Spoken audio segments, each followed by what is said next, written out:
Hi friends, ఈరోజు అయితే నా మార్నింగ్ రొటీన్ అయితే మీతో షేర్ చేస్తున్నాను. నచ్చితే ప్లీజ్ సబ్స్క్రైబ్ చేసుకొని లైక్ చేయండి. ఈరోజు అయితే టమాటాలు పచ్చళ్ళు వద్దామని టమాటాలు కోస్తున్నాను. టమాటాలు మాత్రం చాలా రేటు తక్కువగా ఉన్నాయండి. రైతు మాత్రం అల్లాడిపోతాడు. చాలా తక్కువగా ఉన్నాయి. మరి 10 రూపాయలకే ఇచ్చేళ్తున్నారు కిలో.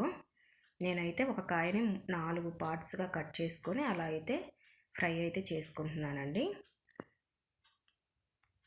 మన స్పైసీని బట్టి పచ్చిమిర్చి కూడా వేసుకొని అలా అయితే ఫ్రై చేసుకుంటున్నాను. పక్కన పాలు కూడా పెట్టానండి, కాఫీ కలుపుకుందాంలని.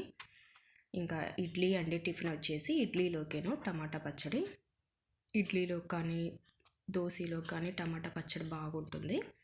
ఇంకా ఇడ్లీ పిండి అయితే కొంచెం ఉప్పు వాటర్ వేసుకొని కలుపుకుంటున్నాను. నేను ఇడ్లీ పిండి కానీ దోశ పిండి కానీ వారంలో ఒకసారి అయితే వేస్తాను. మధ్య మధ్యలో పూరి కానీ చపాతీ కానీ ఇంకా ఏదో ఒక టిఫిన్ అయితే చేసుకుంటాము. ఇంకా పాలు కూడా పొంగినీలే. ఇంకా బ్రూ అయితే కలుపుకుంటున్నాము మా వారికి నాకు. పిల్లలకి పాలు ఇద్దామన్నా ఉదయాన్నే వాళ్ళకి తాగే టైం కూడా ఉండదండి. హడావుడి 7:30కే వ్యాన్ వచ్చేస్తుంది వాళ్ళకి. ఇంకా అందుకని వాళ్ళు తాగుతానంటే సాయంత్రం ఇస్తాము, లేదంటే లేదు. ఇంకా మా వారికే పెట్టుకున్నాను. పిల్లలైతే రెడీ అవుతున్నారు. ఇంకా కాఫీ అయితే తాగి ఒక 5 నిమిషాలు అలా కూర్చొని వచ్చాను. ఇంకా కూరకు మాత్రం దొండకాయ ఫ్రై అండి. ఇంకా 2 టేబుల్ స్పూన్ ఆయిల్ వేసుకొని పోపు దినుసులు కూడా వేసేసుకున్నాను. ఈ దొండకాయలు వచ్చేసి నేను రాత్రే కట్ చేసుకున్నానండి. ఇంకా ఉదయం పూట అడావుడి అవుతుందిలే అని నేను పొడవుగా కట్ చేశాను. ఏమన్నా రసం పెడదామని పొడవుగా కట్ చేశాను, లేకపోతే చిన్న చిన్నగా కట్ చేసుకునేదాన్ని. ఇంకా రసం పెట్టే టైం కూడా లేదులే. ఇంకా అది కాక మొన్న చేసిన పచ్చడి కూడా కొంచెం ఉంది. ఇంకా పచ్చడి ఇది వేసుకుంటారు కదా అని దొండకాయలు అయితే ఫ్రై చేస్తున్నాను.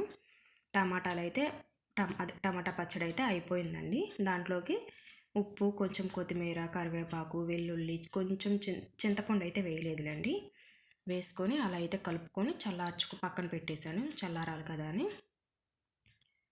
ఇంకా ఈ స్టవ్ మీదకి వస్తే గ్యాస్ పొయ్యి మీద దొండకాయలు అయితే వేసాను కదండి. కొంచెం మగ్గినవి. ఇప్పుడు కొంచెం ఉప్పును పసుపు కూడా వేసేసుకొని కలుపుకుంటున్నాను. బెండకాయల కంటే దొండకాయలు వేగటానికి చాలా టైం అయితే పడుతుంది. చూశారు కదా, అలా కొంచెం పసుపు ఉప్పు అయితే వేసుకుంటే తొందరగా అయితే వేగుతాయి కదా అని వేసాను. ఇంకా ఇడ్లీ పెట్టేద్దాంలో గ్యాస్ పొయ్యి ఖాళీ అయిపోయింది కదా.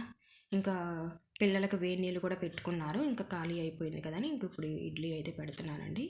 మా పిల్లలకి ఇడ్లీ అంటే ప్రాణానికి వచ్చిద్ది. దోశ మాత్రం రోజు అయినా తింటారంటారు. ఇంకా కానీ తప్పదు కదా, వారంలో 2 రోజులు ఒక రోజైనా ఇడ్లీ అయితే ఉంటుంది. 3 ప్లేట్లు అండి ఇది. 3 ప్లేట్లు పెట్టుకుంటే మాకు 4గురికి సరిపోతుంది. అలా అయితే అవి వేగుతూ ఉండగా వాషింగ్ మిషన్లో బట్టలు కూడా వేసేసి వచ్చానండి. షింకులో కాసిన గిన్నెలు ఉన్నా కడిగేసేసుకున్నాను. బెండకాయ ఫ్రై కూడా అయిపోయిందండి. ఇప్పుడు దాంట్లోకి నేను ఇంట్లో కొబ్బరి కారమే కొట్టుకున్నాను. కొబ్బరి కారం 2 టేబుల్ స్పూన్లు అయితే వేసాను. అది ఇప్పుడు పొడి వేసింది పప్పుల పొడి అండి. కొంచెం పప్పుల పొడి వేసుకుంటే కమ్మగా ఉంటుంది తినేటప్పుడు. అందుకని పప్పుల పొడి కూడా వేసేసుకొని అదైతే పక్కన పెట్టేశాను. ఇంకా మనం చల్లారిన తర్వాత మిక్సీకి అయితే వేసేసానండి టమాటా పచ్చడి ఇడ్లీలోకి. మళ్ళీ దోశ మీదకి ఎగ్ దోశ వేసుకుంటాం కదా, అప్పుడు ఆ పచ్చడి వేస్తే టేస్ట్ బాగుంటుంది. నేను కొంచెం ఎక్కువే చేసుకున్నానండి. ఉంటుంది కదా ఫ్రిడ్జ్లో పెట్టుకుంటే రేపటికి కూడా అని కొంచెం ఎక్కువ అయితే చేశాను. ఇడ్లీ కూడా అయిపోయిందండి, ఉడికినాయి. ఇంకా పిల్లలకు కూడా టైం అయిపోతుందిలే అని పెట్టేశాను. మా చిన్నోడికైతే అంతే ఇచ్చేసాను. పెద్దోడికి మాత్రం కొంచెం కారప్పొడి వేసి ఇచ్చాను. ఇంకా మా వారికి కూడా పెట్టేశాను. వాళ్ళు అయితే వెళ్ళిపోయారండి. అందరూ వెళ్ళిన తర్వాత ఉందండి ఇప్పుడు షింకు నిండా గిన్నెలు పడ్డాయండి. ఇడ్లీ పెట్టుకుంటే పనేను. ఇంకా అవన్నీ కడిగేసేసుకున్నాను. నాకు ఎప్పుడైనా సరే ఏమైనా కూర చేసినా కొంచెం అన్నం మిగిలినా వేరే గిన్నెల్లోకి మార్చుకోవటం అలవాటండి. అందుకే అన్ని గిన్నెలు అయితే పడతాయి. అవైతే ఇంకా బయట ఎండలో అయితే పెట్టేసి వచ్చాను.